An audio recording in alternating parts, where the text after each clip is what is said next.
गरीबों की सुनो वो तुम्हारी सुनेगा, तुम एक पैसा दोगे तो 10।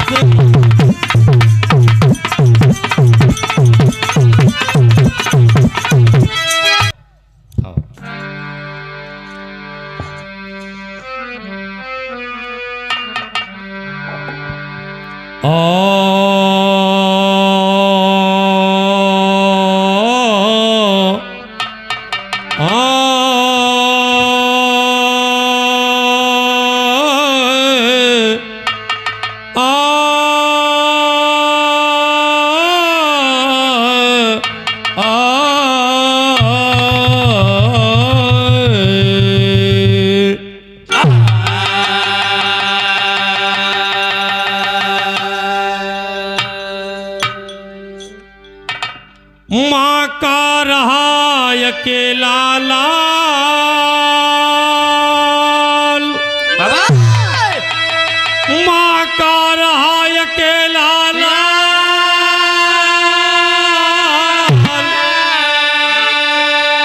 रहता खेती में खुशहाल।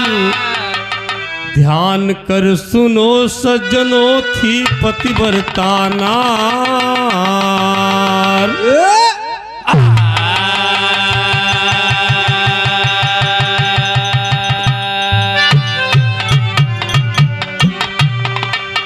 देखिए आप, एक पौराणिक कहानी पेश है आप सबके खिदमत में। माता जी कहीं कि थोड़ा सा भरथरी, राजा भरथरी के बारे में कुछ गाना गाए दिया। तो ये गाना के शीर्षक है दूध के नाता। माई के दूधे के नाता कितने जन्म तक होत है, ध्यान देंगे आप। कहना है यही है कि आसमां से उतारे गए हैं। बड़ी बढ़िया कहानी है, आपको पसंद आएगा। कि आसमां से उतारे गए हैं, जिंदगी दे के मारे गए हैं। आसमां से उतारे गए हैं, जिंदगी दे के मारे गए हैं। आसमां से उतारे गए हैं, जिंदगी दे के मारे गए हैं। लेकिन एक महतारी के एक बेटवा, ध्यान दें, महतारी काफी बूढ़ अवस्था में है। बेटे का नाम महेश बताया गया, और जो महेश के दुल्हन रहा एकदम पतिव्रता दुल्हन रहा दोस्त। उनके गोद में भी छोट के लड़का रहा। घरे में केवल एक बच्चा और 3 लोग सगियान। कहानी को समझेंगे आप। महेश किसानी कर रहा है, खेत में काम कर रहा है। दिन में करता किसानी किसनवा, दिन में करता किसानी किसनवा, शाम होने पे आए भवन को। दिन में करता किसानी किसनवा, शाम होने पे आए भवन को। दिन में करता किसानी किसनवा, शाम होने पे आए भवन को। दिन में करता किसानी किसनवा, शाम होने पे आए भवन को।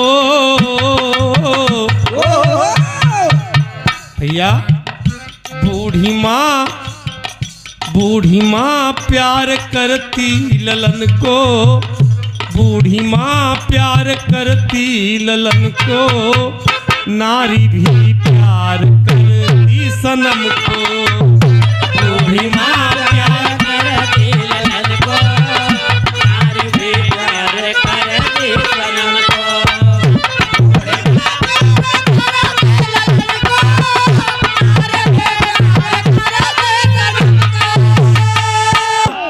प्यार है, परिवार में बड़ा प्यार है। बाबूजी नहीं है, माँ है, दुल्हन है, छोटा सा बच्चा है और महेश है। बड़े प्यार से बाबू जिंदगी चल रही है, लेकिन होता क्या है,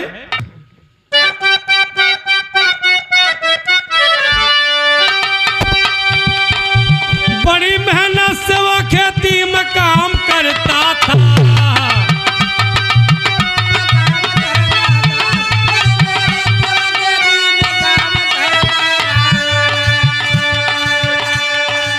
नारीला वही कलेवा खेत में वो खाता था। शाम कर लौट कर जब घर किसान आता था, अपनी माँ के पास आकर बैठ जाता था। इतने में सुनो उसकी नारी घर से आती है, छोटे मुन्ना को अपने बलम को थमाती है। बड़ी सुशील नारी घर को तुरंत जाती है, एक लोटा में पानी गुड़ व चीनी लाती है। एक लोटा में पानी गुड़ व चीनी लाती है। एक लोटा में पानी गुड़ व चीनी एक लोटा में पानी बाबड़ा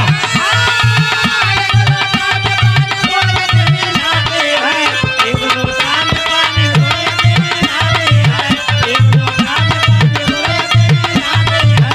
एक लोटा में पानी गुड़ व चीनी लाती है।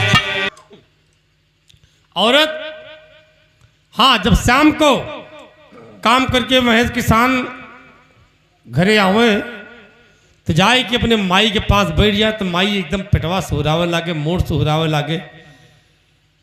वारे माई की ममता देखा, इतने में दुल्हनिया आ जाए, छोटके बच्चा का अपने पति का थमा दिए, वाह, लड़का का दुलरावे लगे।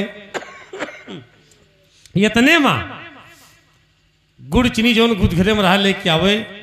एक दिन शाम को आया बैठा है तो कहता है, एक दिन बोला नारी से मर्दा, काल आना सवेरे सवेरे। नारी को सुन अचंभा हुआ है, नारी को सुन अचंभा हुआ है। क्यों बुलाया सवेरे सवेरे, नारी को सुन अचंभा हुआ है।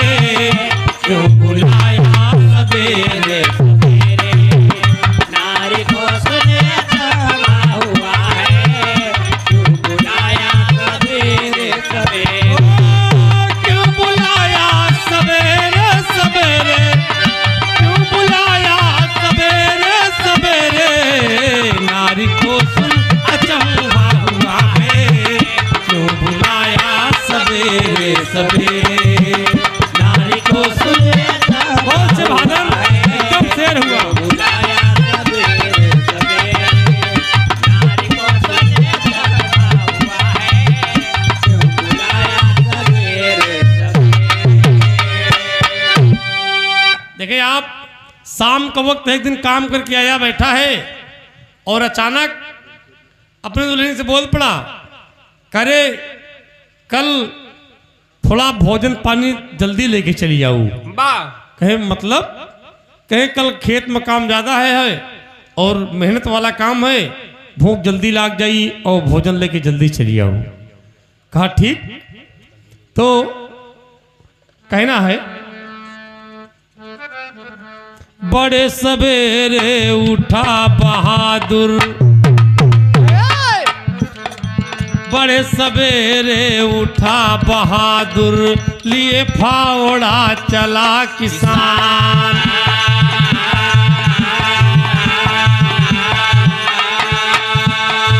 8 बजे तब लिए कलेवा, घर से चल भय नार सुजान।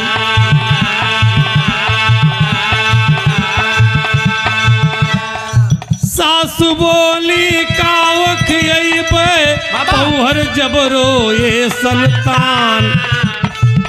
अरे दूध कटोरा भर रख दीना, दूध कटोरा भर रख दीना, गार गार दुइनो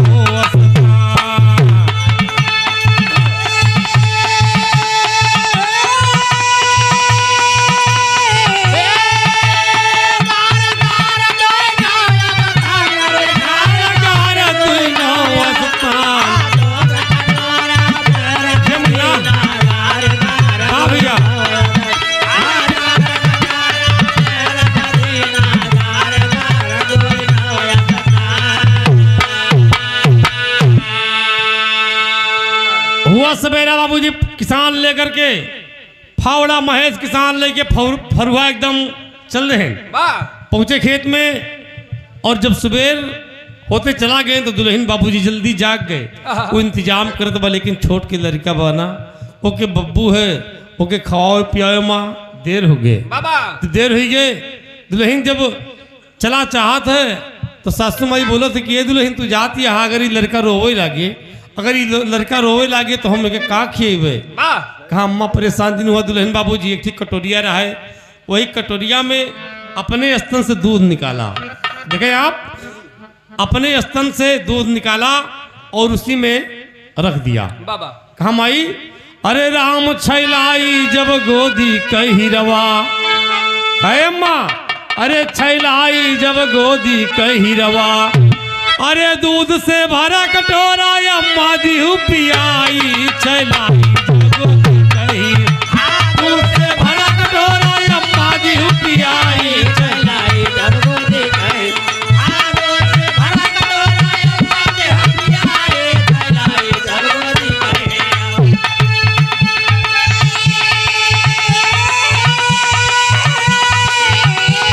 चलाई जब गोदी कहे चलाई जब गोदी कहे चलाई जब गोदी कहे आगो से भरा कटोरा अम्मा के हथियाए चलाई जब गोदी कहे अरे जिया बहादुर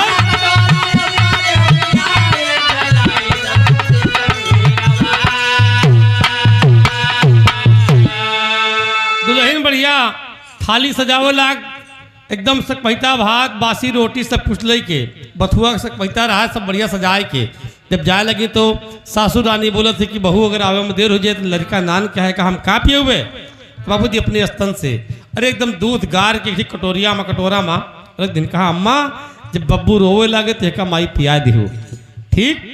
और बाबूजी दुल्हन सड़क से खेते जात बा बाबूजी ये देखत है कि 8 बज गए 9 बज गए 10 बज गए मेड़ बांधत रहा है बाबूजी देखे खोपड़ी सनक गए। बाबा हाँ अरे मेहरारू का बोले रहन सवेरे आ जाए और 10 बज गए वहीं तक ही नहीं बाबूजी क्रोध में आएगा कहा आराम खोल वही फरुआ जो ने फरुआ से मेड़ बनावत रहा बाबूजी निकाल ली इस बेट निकाल लिया फरुआ के हराम खोर का आज भीषण बेट मारब तो तर्ज लगा था पर्दा बना ले बढ़िया हम कौन ना ही जाओ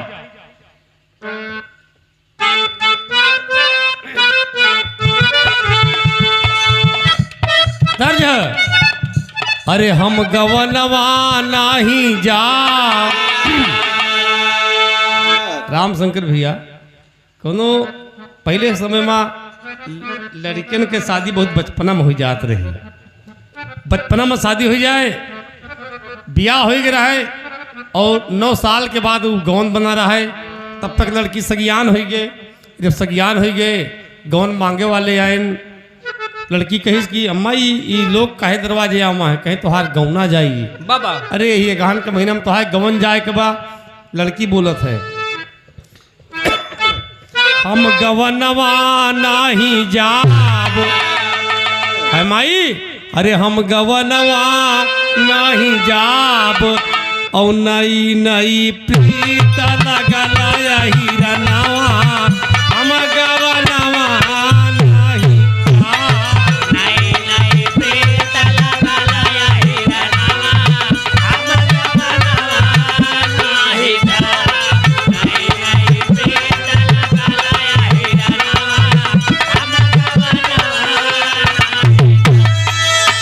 हम गवनवा हम गवनवा नहीं जाब हम गवनवा नहीं जाब हम गवनवा नहीं जाब नई नई प्रीत लगल हिरनवा हम गवनवा नहीं जाब नई नई प्रीत लग अरे जिया बहादुर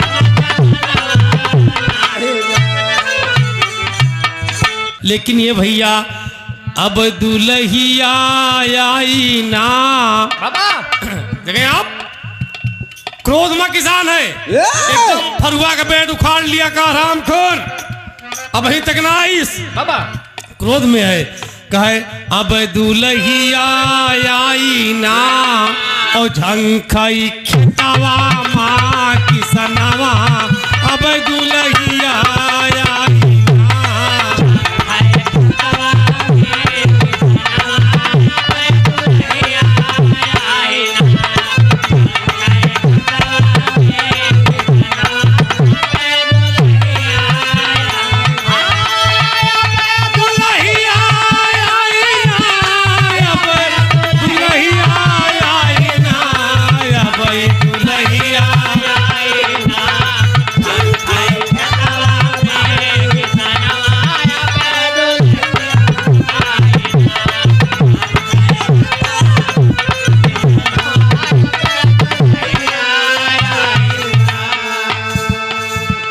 बाबूजी चल दिया।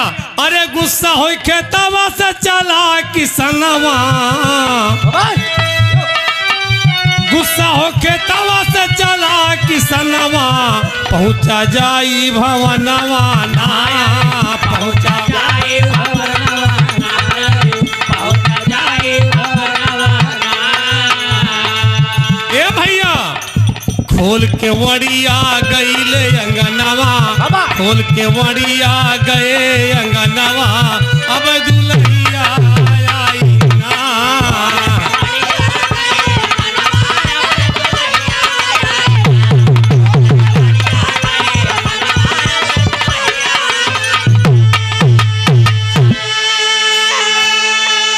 रोज अरे जब महेश किसान अवल सबसे पहले जाए अपने माई के पैर छुए, माई के पास बैठ जाए, लेकिन आज क्रोध में बाबूजी अरे लेके फरुआ के बेट पहुंचा बहादुर, दरवाजा बंद है, माई बढ़िया में बैठी है, एक भी कुछ नहीं बोले तो बस एक गुस्सा है क्या। देखा तो दुल्हन नहीं मिली, और जब दुल्हन नहीं मिली बाबूजी दरवाजा खोल के अंदर घुस गया। जब अंदर घुस गया देखिए भूख बड़े जोर से लगी है। माई सोचते थे कि रोज आवते हैं तो हमसे बड़ा प्यार से बोलते रहे बेटवा हमारा, आज ही क्रोध में है बाबा। पहुंचे दरवाजा खोलकर अंदर गया बाबू, दूठी बासी रोटी रखी रहे, दूठ और बासी रोटी रखी रहे, देखे तो शिकारे पे दूध टांगा रहा है। महेश का कहा पता कि कैसा दूध है बाबूजी, अरे शिकारे पे दूध टांगा रहा है बाबूजी, शिकारा पर से दूध रख ले और दोनों रोटी मीज ले।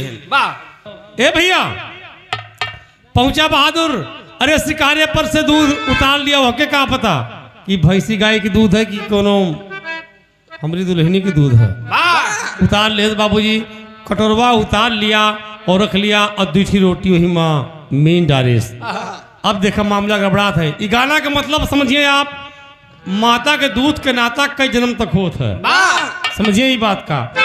रोटी दूध कटोरा लईके बैठा बीचे अंगनवा ना, बैठा बीचे अंगनवा ना, बैठा बीचे अंगनवा ना। भोजन करने लगा किसनवा, भोजन करने लगा किसनवा, अब दुल्हिया आई ना। भोजन करने लगा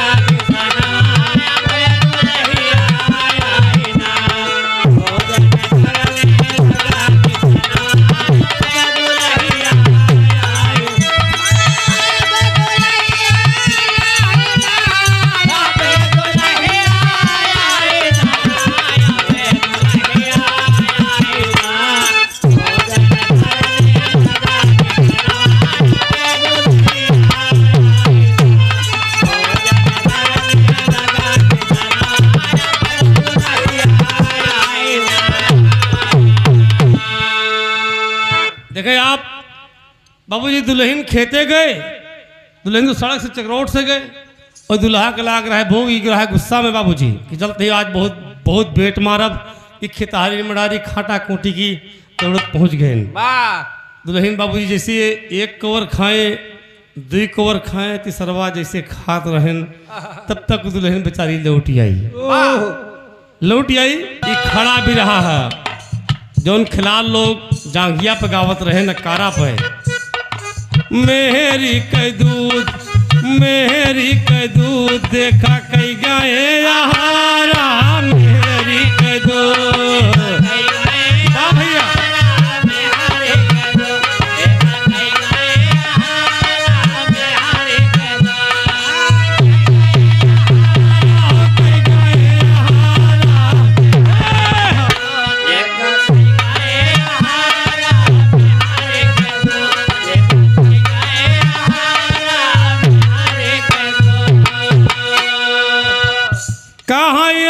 दुई कवारा खाए, एक दुई कवारा खाए, तीसरा उठाए जैसे, अरे पिछावा से आई के दुल्हनिया पुकारा मेरी के दू देखा गया हारा मेरी के दू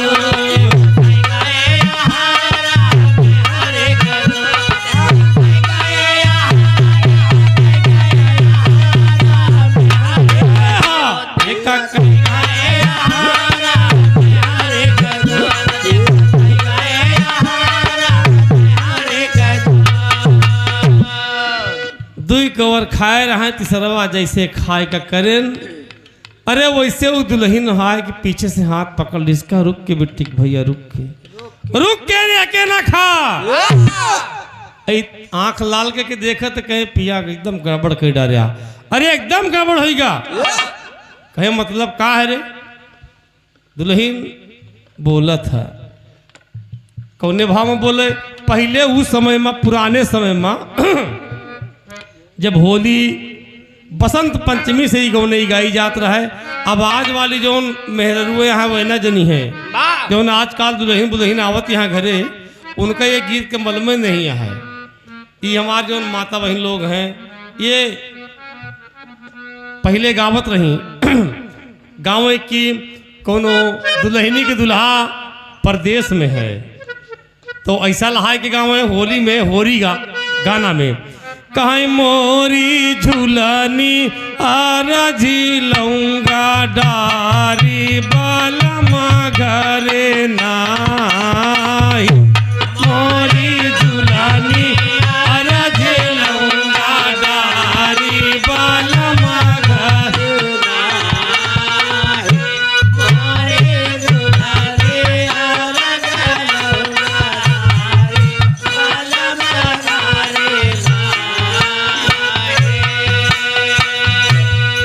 अरे हमरे माता बहन के गौनई हमरे माटी के गीत कितना अच्छा लगत रहा है, आवाजो अच्छा लगत है।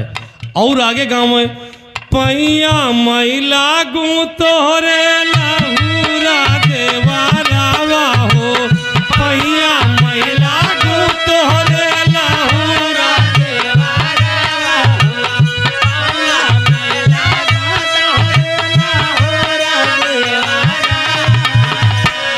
मोरी झूलानी कैरा जी छोड़ावा बालमा घरे नाही, मोरे झूलानी कैरा जा छोड़ावा बालमा घरे नाही, मोरे झूलानी कैरा जा छोड़ावा बालमा घरे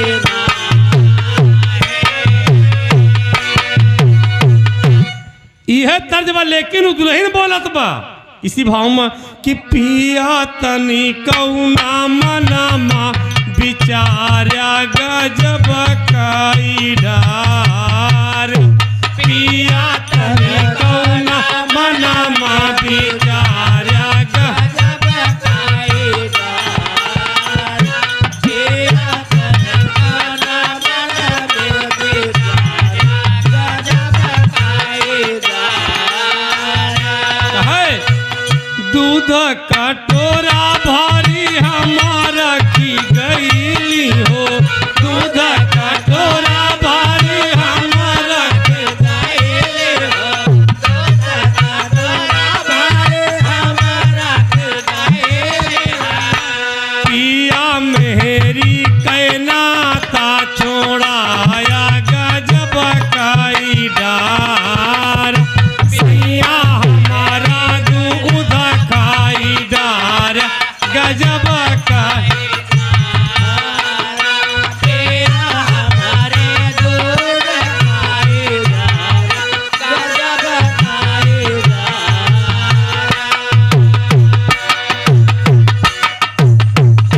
और का कहे कि दूधवा का खाए के बना पिया बेटावा हो, दूधवा का खाए के बना पिया बेटावा हो, दूधवा के खाए के बना पिया बेटावा, पिया मेहरी मेहरी पिया मेहरी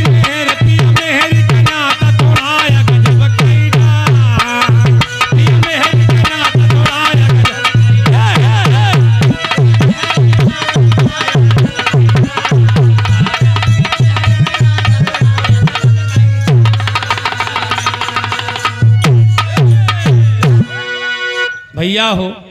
दुल्हन बोला था कि पिया आप ही जो दूध खाया ये दूध हमार रहा और दूध खाए के अब आप हमार पति नहीं आप हमारे लड़का हो गया। मेहरारू बोला था कि आप हमारे लड़का हो गया अब हमारे तुहार मेहर मन से धू वाला रिश्ता खत्म हो गया। 2-4 दिन वो घरे में रहीस लेकिन ओकरे मन में ये बात आएगा कि अगर हम घरे में रहा कौनो दिन जाने अनजाने में अगर पति पत्नी वाला संबंध बन जाए तो महतारी बेटवा का रिश्ता खराब हो जाए बाबूजी। बाबा यही सोच करके एक दिन वो करती क्या है देखें आप पचरा लगा था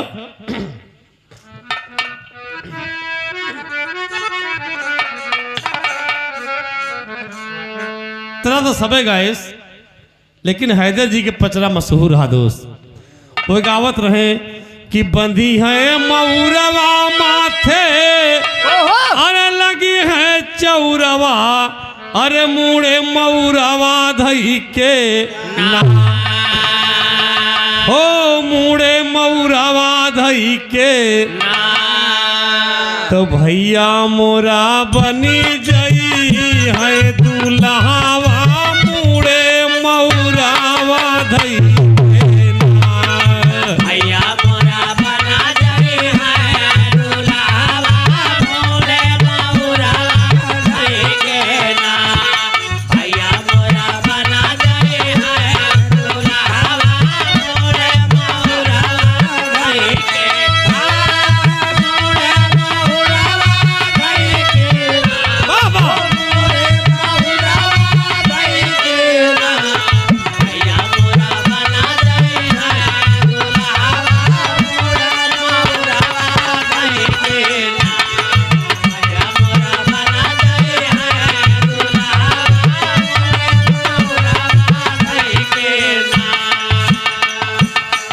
यही तर्ज है लेकिन यहाँ देखा चंदना लकड़िया लईके आज दुल्हन सोच रही है कि अगर हम साथे में रहा तो कभी भी कुछ भी हो सकता है।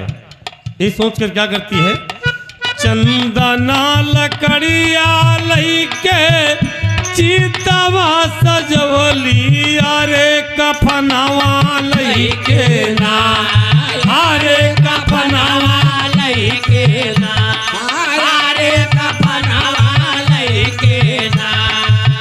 बैठी चीता बीच जननवा रे कफनवा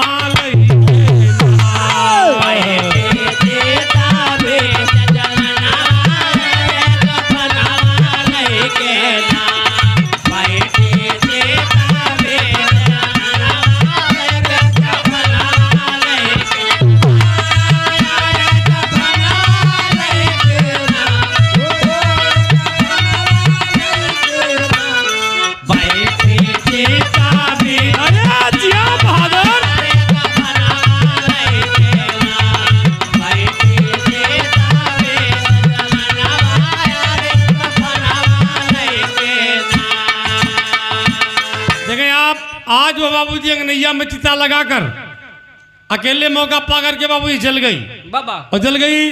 जब शाम को किसान लौट करके आया तो पता चला कि दुल्हन उसकी खत्म हो गई। तो अब व्याकुल रहने लगा कि नारी के वियोग मोह के ना भावई भवनवा भैया ना भावई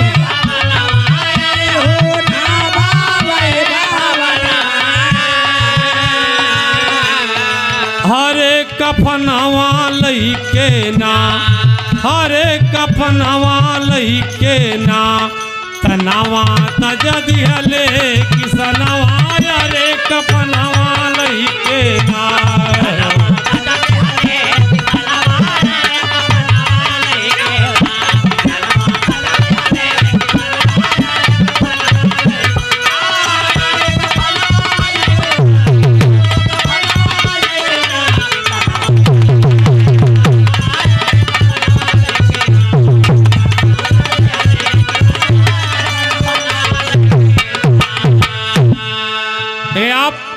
पत्नी पहले मर गई और कुछ दिन के बाद बाबूजी वो महेश किसान भी पत्नी के वियोग बर्दाश्त न कर सका वो भी मर गया।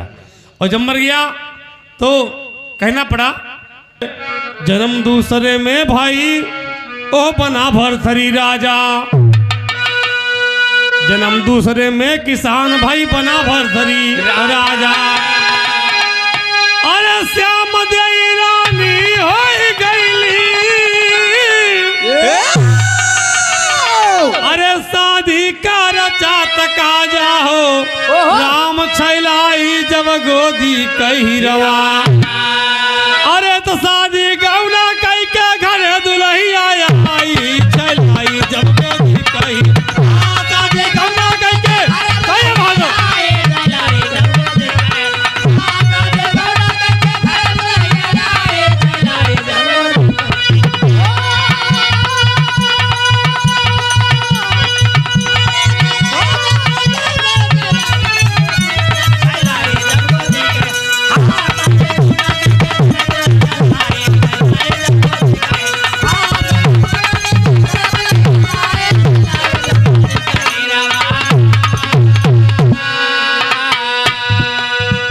वही दोस्त महेश किसान खत्म हुआ, दूसरे जन्म में आकर के भरथरी राजा हो गया। और वही नारी जो उन बाबूजी किसान के पत्नी रहे, वही आकर के श्याम देवी हुई, श्याम देवी रानी हुई। और विध का विधान देखे, अब इस जन्म में भी दोनों की शादी होती है। तो कहना है आधा लगत है।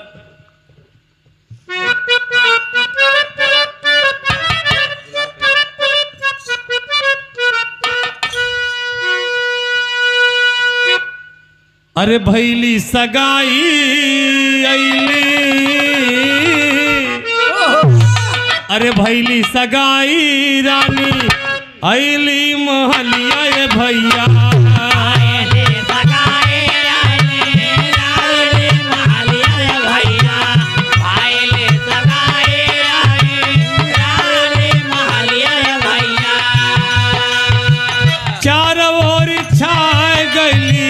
खुशी के बहार,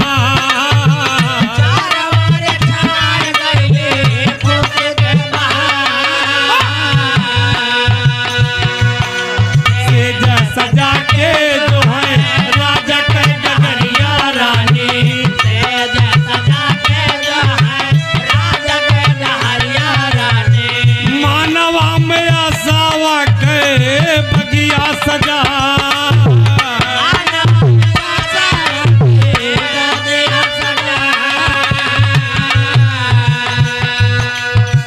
समय विचार राजा अइले महल में भैया, समय विचार राजा अइले महलिया भैया, समय विचार राजा अइले महलिया भैया। ए हो भाई गइले यात्रा गुणवा देखा, ए हो भाई गइले गुणवा देखा। तो जलतया रतिया बुझाई गईले बबुआ, जलतया रतिया बुझाई गईले बबुआ, जलतया रतिया बुझाई गईले बबुआ। अरे फूलवा से सजी सजी गईली कुम्हिलार हो, फूलवा से हो, फूलवा से सजी गईली कुम्हिलार। अरे चढ़ा तो पलंगिया पे पटिया चटक गए, हंस देली श्याम देवी में पिया।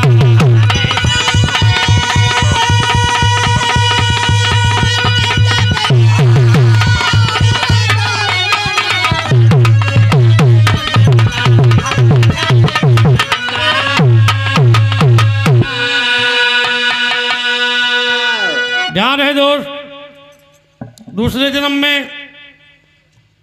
जब वो राजा भरथरी हुए, वही किसान की पत्नी श्याम देवी हुई, दोनों की शादी हुई।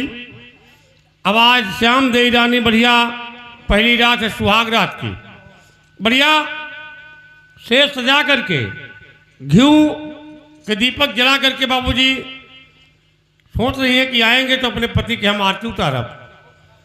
लेकिन महाराज जब आए एक असगुन हो गया कि जो आरती जल रही थी आरती बुझ गई। और जैसे दाया कदम उठाकर रानी के सेज पर रखे वैसे खटिया की पाटी तड़ाक से टूट गई। और जब पाटी टूट गई तो श्याम देई खड़ी होकर के हंसने लगी। और जब रानी हंसने लगी तो राजा पूछने लगे, आखिरी भाव लगत है, अरे पटिया के टूटे कहे हंसलू ठठाई के, पटिया के टूटे अरे कहे हंसलू ठठाई के। और पूछे लागे रानी जी से, अरे पूछे लागे रानी जी से राजा गुस्सियाई के पूछे लागे।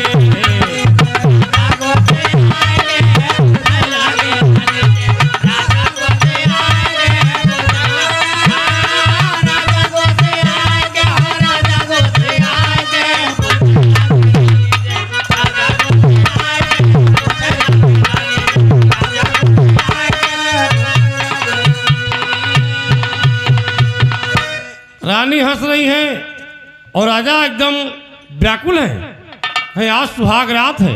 और जैसे पलंग पर पैर रखा उसे पाटी टूट गई बाबा। और तुम हंस रही हो। श्याम देई बोले लागी राजा से बचनिया, श्याम देई बोले लागी राजा से बचनिया। अरे दिल्ली शहर में पिंगला बाटे मोर बहिनी,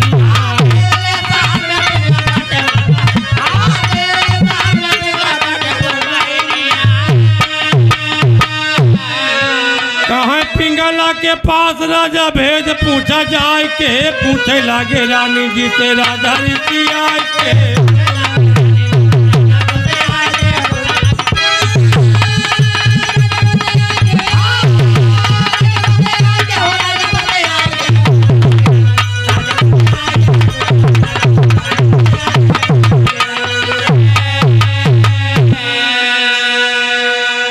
अरे श्याम देई रानी बोलो थी कि महाराज ये पार्टी कहे बरे टूटी हमका ये सब मालूम नहीं है।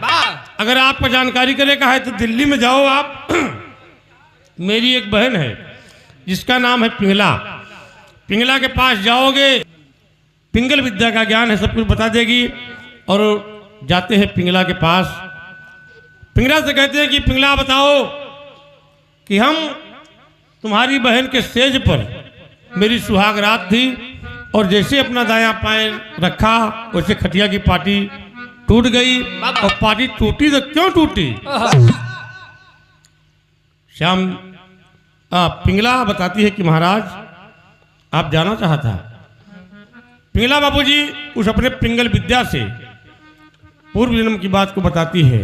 कहा महाराज अरे पहले जन्म में आपका नाम महेश रहा और यही श्याम जय जो है मेरी बहन यही आपकी पत्नी थी और आपने अनजाने में अपनी पत्नी का दूध खा लिया था। इसलिए एक जन्म नहीं महाराज अब 7 जन्म तक तू पति पत्नी ना हो पाऊंगा। बाबा क्या कहती है कुरान में बता रही है कि पूर्व जन्म के दूध पिए से श्याम देई भई माता।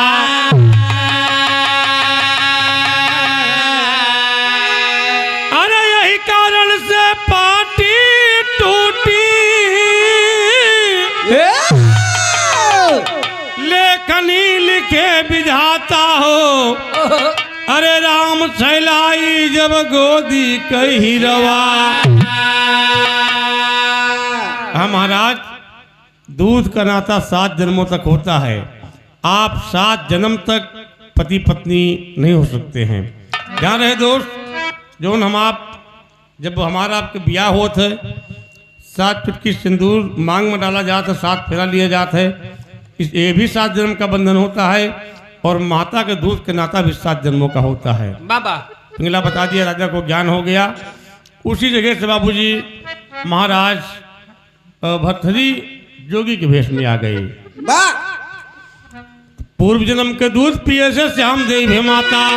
अरे यही कारण से पाटी टूटी लेखनी लिखे विधाता हो। छैलाई जब गोदी कही रवा। अरे रागी रागी गुरु शरण गुरु जगन्नाथ के पाई छैलाई जब गोदी कही रवा।